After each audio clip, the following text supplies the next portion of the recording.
amazing. Sorry, I don't know what that was.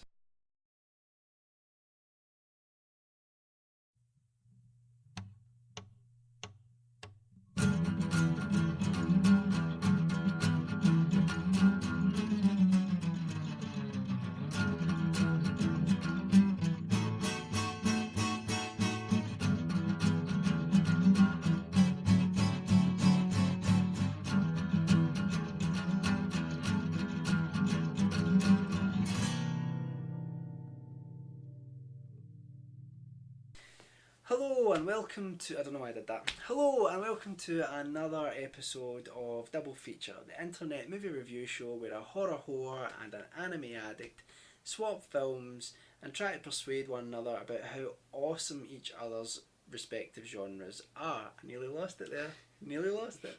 So this week I gave Alan... Theatre of Blood, a 1973... this wasn't actually a Hammer horror. I was about to call it a Hammer horror. It wasn't actually Hammer, was it?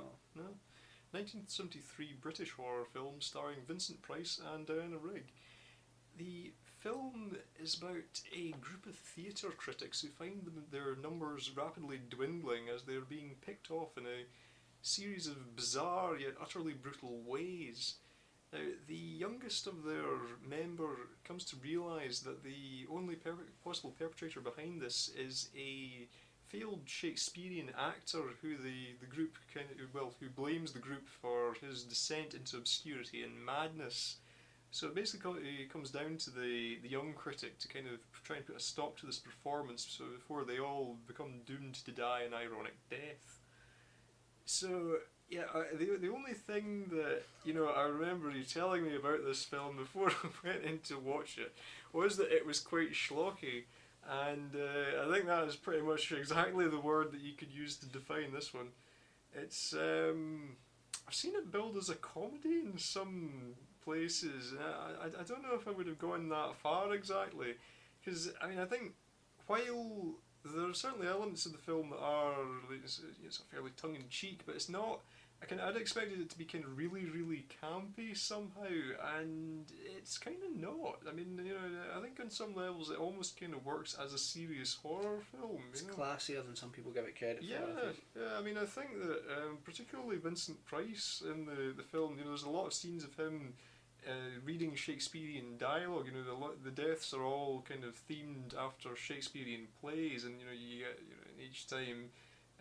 Price will be playing like a Shakespearean character, which is, he does it brilliantly. You could see him just in the serious performance.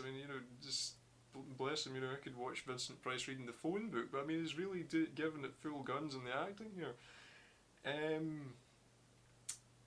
But the thing that I think the thing that kind of bothered me is that some of particularly in the early part of the film, a lot of the murders are quite dark. I found some of them really kind of quite, they do get under your skin. They are quite disturbing for, as I say, what I thought was kind of leaning towards the more kind of comic territory of horror. Yeah. There's particularly the first murder is Michael Hordern from probably. I don't know who he's best remembered for Whistle and I'll Come to You. He was the professor on that. And his death scene, I think, is modelled on Julius Caesar. I'm going to show how much of a Philistine I am, because I don't know if that's the name of the actual play or not, but it's basically the Act 2 Brutus scene. And he's stabbed to death by a group of tramps that he's trying to evict from. Is it actually? It's not actually the theatre, is it? That he's trying to evict them from a building. Anyway, he's trying to evict these tramps, and they all stab him to death. And I thought there was something about that was like a sort of inverted version almost of A Clockwork Orange. Yeah. I think there's something that feeds into this kind of very middle class terror about the kind of the down and out society. The classes rising up. And I think that it is quite a lot, because you see the policeman, one of whom is Vincent Price in disguise, just kind of looking on as the tramps all stab him to death, and that was quite alarming. But I think the one that really kind of got me was the scene with Arthur Lowe, which have you seen the film called Britannia Hospital? No. Don't bother. But yeah, no, it kind of reminded me of that one in a way because I don't know, should I just say what it is, or is it going to be a spoiler? No, don't ruin it. Yeah, That's no, one of okay, the best yeah, bits in the film. yeah, because that one really, I think it was maybe just the music they used for that scene that really, yeah, I struggled with that. Yeah.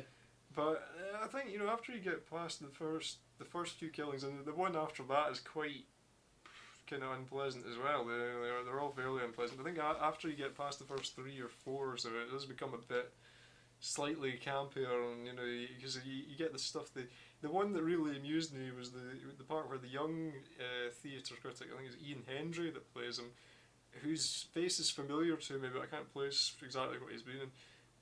Might have been in Only Fools and Horses or something at one stage. I don't know. He looks really familiar to me, but.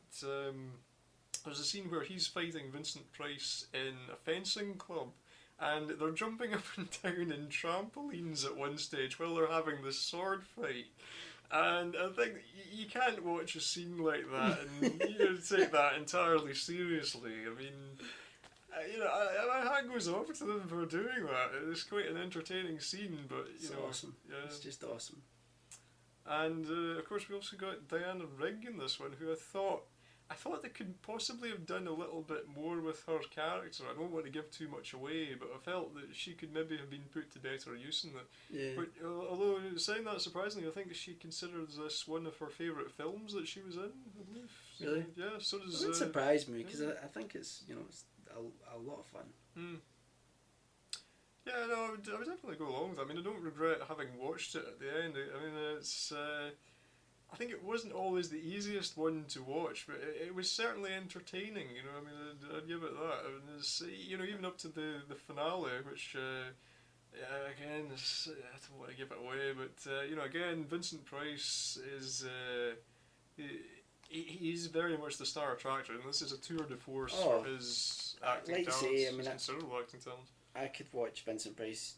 In anything. I listen to on my iPod's full of The Price of Fear, which is Vincent Price telling ghost stories and things like that. That sounds like a crooked game show. It's The Price of Fear. It's awesome. The man was a gentleman and an absolute legend.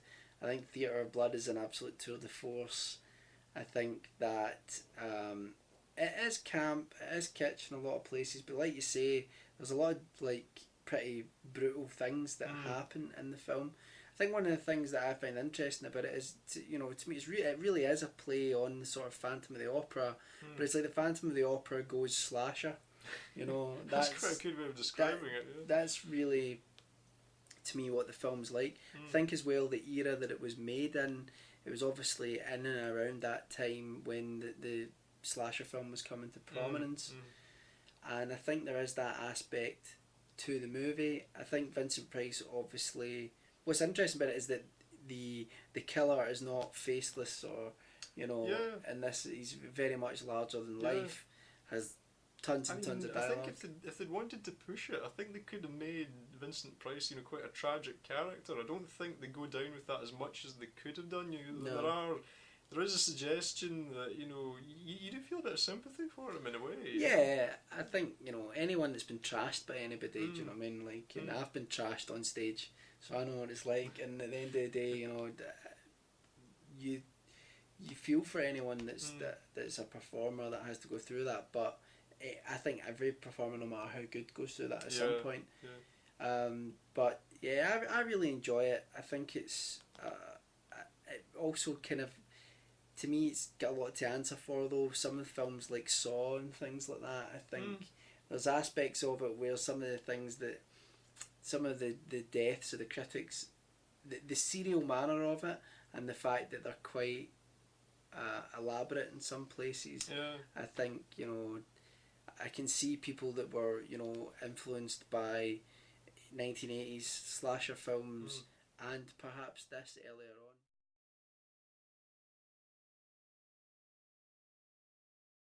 Yeah, I mean, it's again, this it wasn't entirely what I'd expected, but I'm not sure what I was expecting from this one.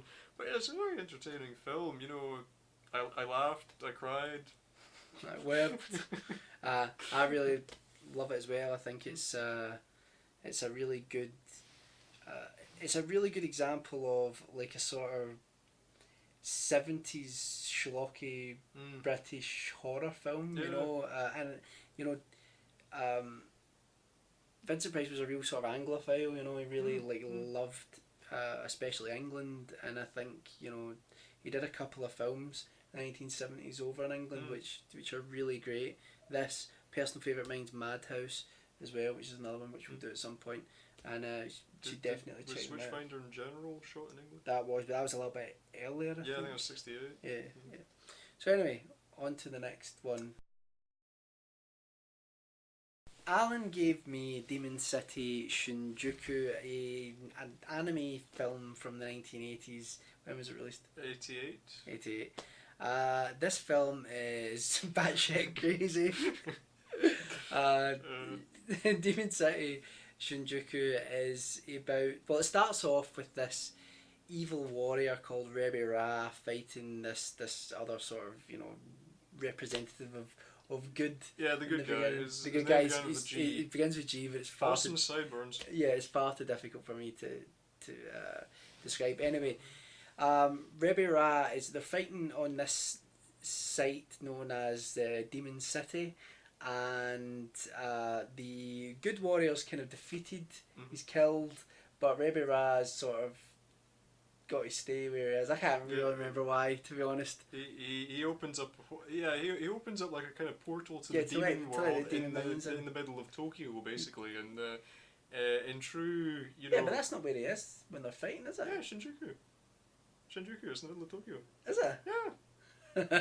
Sorry. Yeah, that's right. I thought like this was just like a Demons. I thought Demon City was somewhere else. No. This isn't going well. Should we start again? No. So anyway, so Rebbe Ra, this evil warrior, defeats the G-Man, and we then fast forward 10 years later. Now, Rebbe Ra has came to the heights of his powers. He's got to the point where he can open this portal and allow the minions of hell to come through and basically overrun the world. There's only one man that can stop him, who's this sort of like, think of him as a Jedi, right? Yeah. And the only way that he sort of detains him is Rebbe Ra attacks the president of the world. The president of the world. And for argument's sake, let's say he was kidnapped by ninjas. Yeah, and Obi-Wan Kenobi cannot leave his side. He basically is, by the way. Yeah. This old master cannot leave the president's side while he's in this sort of state. He's protecting him from the evil forces, basically. Yeah. So he's got to stay with him. But unknown to Rebbe Ra, the G-Man... This is going badly. The G-Man... I'm actually calling him G-Man now, like that's his name. The goody two-shoes warrior from the beginning that he defeated actually had a son called Kyoya. Kyoya? Yeah. And the rest of the film is really about how the president of the world's daughter, Sayaka, tries to persuade Kyoya to pick up his awesome sword and go into Demon City and defeat Rebbe Ra to stop the portal from opening and to basically save the president of the world as well, and everybody, and everyone. Because he's a bad enough dude to rescue the president. Now, if this sounds as crazy as it does, that's because it is. Yeah. And I've really enjoyed this film. It's sort of really, like we were talking earlier, like schlocky in a lot of places. There's some great action scenes. There's some cool characters in there. It's kind of like a quest type film. You know, it's an adventure. They go on a quest to go to this place to defeat Rebbe Ra, and you've got Kyoya, Sayaka, and there's another character as well who comes along for the ride at one point as well. And did you watch the dub, by the way? Because I watched the dub, and the dub, I have to say, I've never heard so much inappropriate swearing in all my life. That's the only thing I would say, is that it was as if the film was trying to be adult when it's not. You know? Yeah, well, that's the thing. There was a lot of that kind of went on because I believe this was dubbed in the United Kingdom. The UK branch of Manga Video did a lot of this at the time. It was to try and get the 15 certificate, Right. because basically they wanted to pitch what they were selling as kind of an edgy for adults entertainment. When in a lot of cases, I don't know if this was before or after they brought in the 12 certificate, but it was just to give it that kind of the harder look of having the higher certificate. They would often put in a lot of swearing, which is something that we will see with other things we'll come to later on. Anyway, some really, really inappropriate swearing. I mean, I don't mind a good swear, right? Yeah. I enjoy a good swear as much as the next man. But honestly, the level of swearing that was in this film, it wasn't so much that there was so much of it. It was the fact it just placed in the most inappropriate places within language. You know, it just didn't make any sense. So anyway, the film is schlocky. Do you know what it reminded me of? And I said this to you at the time. I love the real Ghostbusters, right? And there are parts of the real Ghostbusters TV series, the sort of original series, where they go into sort of demon worlds and things like that, or some of the ghosts that are kicking about, and it reminded me of a lot of the stuff that was going on in this film. Only in this film it's more violent. Yeah. It also reminded me quite a lot of quite a lot of video games that I've played over the time. You know, sort of had that video game culture feel to it in a lot of ways. Only thing I was disappointed about it was, you know, they build up to this big immense battle, and then it's so there is a great debate. I think so. Why did they do that? I don't know if it's true or not, but I think some people think they might have run out of cash. I wouldn't be surprised, because I think you do get that a lot, because I really like the look of this film. I mean, the director Yoshiaki Kawajiri, who again we will come back to, I think the main thing you can say about him is that his stuff sells big outside of Japan. Generally, if you want something that'll sell in the States or in the UK or whatever, you look to Kawajiri. And you know, the stuff he does tends to look quite realistic, and it tends to have, you know, this quite sort of you know, he does action scenes well, and he can do this sort of style, this kind of he goes in very much for this kind of dark colour palette, and, you know, this kind of noirish kind of dark blues, and he even manages to make pink look quite menacing in some places. I do that when I'm wearing a pink shirt. Don't looks quite menacing. Always looks menacing in a man. Because if it's a man wearing a pink shirt, sort of you know it'd have to be hard to wear a pink shirt. I think I was saying a sort of sex offenders way. It's kind of menacing. Yeah. But that's completely thrown my train of thought, But let's say I just felt like that there. I really enjoyed it. I think that it is schlocky. It's kind of, but and it's total 80s as well. Yeah, it's just, it's very much I lap that stuff up. It is batshit crazy, this film. That should be the quote in front of the DVD. Batshit crazy. Yeah. Well, the thing about this one is it was actually the adaptation of a novel, and the novel was written by a guy called Hideyuki Kikuchi, I think is.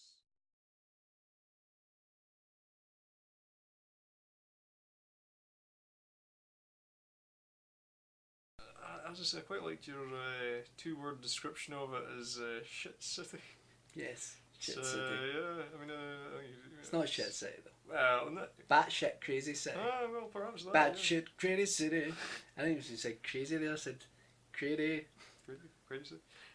Wasn't Crazy the guy in the thing? Crazy. Oh, Crazy.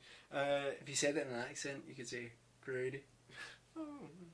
But no, I was thinking of a shit hitting the fan city almost. But I digress. Now the thing about Demon City is it was actually based on a novel, and the thing I can't help wondering is whether or not this might have been condensed rather heavily for the film, because you get these little kind of glimpses of the kind of the city itself, you know, which is. I can only see that the Japanese government, having done the only thing you can really do in this situation, and just, you know, ignoring the fact that there is a demon city right in the middle of Tokyo. They do just seem to ignore it. They've probably put, like, you know, the tape round the edges or something, keep it sealed off. Steady now. But down with this sort of thing. But yeah, because obviously it's full of demons, but there seem to be normal people in there eking out some kind of Yeah. existence as well. I mean, like there's Amongst the demons, Yeah, just waiting there's- for the apocalypse. for some reason. I mean, there's a guy with a noodle stand, you know, and I don't know, but I think, you know, the film could maybe have touched on this a little bit more. That they could maybe have given some kind of explanation for I'd why actually this be is the really case. interested to read the book, Yeah, just to see what it's like. It's, Has it think been translated? I think it has. Has Yeah, it? there is also a manga version of it, but the manga was much later, and from what I've seen of it, I didn't much care for the art style. No. It's very different from the film. But yeah, the other interesting thing about this one is that Demon City also has a sibling. There was a film the year before this Shit one. say. Yes, exactly. There was a film the year before this called Wicked City, which had many of the same production staff. It was the same director. It was based on a novel by the same guy, Hideyuki Kikuchi was the name of the author. It's easy for you to say. I'm winging it, I could be wrong. And the main difference between the two is that Wicked City had a much heavier kind of emphasis on sort of sleazier aspect of the demon world invading the human world. It's you know, I once synopsized it as Rape City because basically it does contain a lot of violence of a sexual nature. It's a strange one. I don't know why I'm because- nodding, I've not read it. Yeah, I've seen well, yeah, because for many years, as much as I like Yoshiaki Kawajiri as a director, I, you know, actively avoided Wicked City for you know, pretty much until I was subjected to it as a it. Sounds friend's like a house. really cheap knockoff of Sin City, even though it came yeah, years before. But yeah, no, it's I'd basically avoided it until now because of its reputation, which is not entirely unfounded. But you know, it does have a few kind of high-profile champions, and I was thinking I might do a separate video on that at some point in the future. But the point I'm driving towards is that Demon City borrows a lot of the style and, you know, some of the themes of that film without the kind of the sleazier, the less reputable aspects of it. You know, so you can kind of. I wouldn't quite say that you could show Demon City to the kids, but it is No. very much the kind of the 12A certificate Yeah, version of if you took the that. swearing out, Yeah, there's not the ridiculously placed swearing. there's not really a lot other than that subject. You know, I mean, it's quite violent. And there's a I bit enjoyed of that. I gore, think it's but- the type of thing that I would have loved as a kid, because it's got that whole sort of supernatural, you know, demonic aspect to it, and I lapped that stuff up when I was a kid. I know. Not demons, but like Oh, just the idea of like exploring those sorts of ideas and those sorts of worlds. I mean, I think this became something of a favourite when it used to be shown a lot on the Sci-Fi Channel, which again is probably going for that kind of Yeah. sort of teenagey audience, I guess. Definitely. So, in conclusion, can I say in conclusion? Yeah, go for it. In conclusion, yeah, I really enjoyed Demon City. Let's say it is just sort of schlocky, but it's Kind of a cult favourite, I think. yeah, it's good fun. You know, it's a popcorn flick. You know, it's just sit back, enjoy it, don't think about it, because if you do, you probably hate it. So just Yeah, I think if you enjoy can it. accept it for what it is, it's quite a kind of warm-hearted, old-fashioned adventure story at the heart of it. You know. Absolutely, and Theatre of Blood is also a warm-hearted adventure story. No, Yeah. not really. Quite literally in one case. Yeah, but Theatre of Blood is a tour de force by Vincent Price. In my view, just a class act. Again, probably a cult favourite of Schlock Cinema. So yeah. Cinema. Slinema. You'd think get there in both the of end. us have been drinking tonight, but we've not. Yeah. So anyway, go and check out both films, and as always, join us in the forums, and we will see you next time. The police squad. We should totally get someone to like. Do-do-do-do-do. We need something to fall over in the background when we do that.